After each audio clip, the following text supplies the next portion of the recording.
అందరికీ నమస్కారం అండి. ఇదైతే సండే రోజు వీడియో. సండే రోజైతే మీ అమ్మ వాళ్ళ ఇంటికెళ్ళినాం. మా చిన్నోని అయితే ఊళ్ళో పోషమ్మ దగ్గరనైతే ఎంటుకలు తీస్తారు. ఇక మేము వెళ్ళేసరికి అయితే అమ్మ అన్నీ రెడీ చేసి ఉంచింది. ఇక వెళ్తేనే ముందుగా పోషమ్మ దగ్గరకైతే వెళ్ళినాం. ఇక్కడనైతే అమ్మవారి దగ్గర చక్కగా బియ్యం, చీరే, సారే అన్నీ తీసుకొని వచ్చింది. బోనం తీసుకొని వచ్చినాం. అమ్మవారికి అయితే ఇక్కడ మొక్కులు పెట్టేసి ఇక చిన్నోని అయితే ఒక 5 కత్తెరలు అయితే ఎంటుకలు తీస్తాను. మా పెద్దోని కూడా ఇక్కడ తీసినాం 5 కత్తెరలు. ఇక అందుకనేసి చిన్నోని కూడా పోషమ్మ దగ్గర అయితే ఎంటుకలు తీసినాం, 5 కత్తెరలు తీసినాం. ఇక మా వదినండి అందరికీ పాశం పెడుతుంది చూడండి. ఇక ఇక్కడ మొక్కుడు అయితే కంప్లీట్ చేసుకొని మళ్ళీ అయితే ఇంటికైతే బయలుదేరినాం.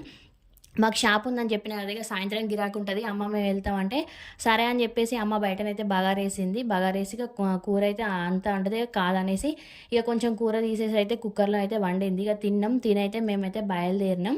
ఇక మా అమ్మ చిన్నోళ్ళ కోసం అయితే అప్పాలు చేసింది. అవైతే మళ్ళీ బాక్స్లో పెట్టేసి అయితే అవి ఇచ్చింది. ఇంకో వీడియోలో అయితే చూపిస్తా. ఓకేనా? ప్లీజ్ ఫ్రెండ్స్, వీడియో కనుక నచ్చితే లైక్ చేయండి.